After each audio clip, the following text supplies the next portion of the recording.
নবীজি বলেন ওয়াকাতলুন নাফসিল্লাতী হারামাল্লাহু ইল্লা বিল হক। নবী আমার বলেন অন্যায়ভাবে কাউকে হত্যা করা কবিরা গুনাহ। আমার প্রিয় ভাইয়েরা, এখন আমাদের বাংলাদেশের মধ্যে হত্যা চলে কি না? ও আমার ভাইয়েরা, এক বাড়ির মানুষ, এক গ্রামের মানুষ দল করতে গিয়ে দলের স্বার্থে ভাই ভাইয়ের মাথা আঘাত করে আপন আপনকে হত্যা করে। কথা বলুন ঠিক না? হত্যা করা যাবে না। এই যে কিছুদিন পূর্বে আমাদের বাংলাদেশের একজন এমপি, পার্লামেন্টের মেম্বার, উনি ইন্ডিয়া গিয়েছেন ব্যবসার জন্য। এমপি আনা, ওনাকে হত্যা করা হয়েছে।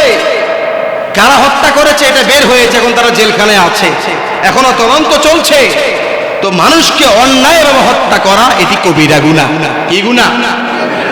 আমাদের দেশের মধ্যে যখন নির্বাচন আসে, আহা কে আমার বাড়ির, কেউ আমার গ্রামের, এদিকে খেয়াল থাকে না।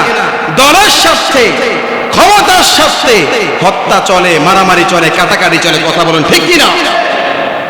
হত্যা করা কবিরা গুনাহ। হত্যা করা যাবে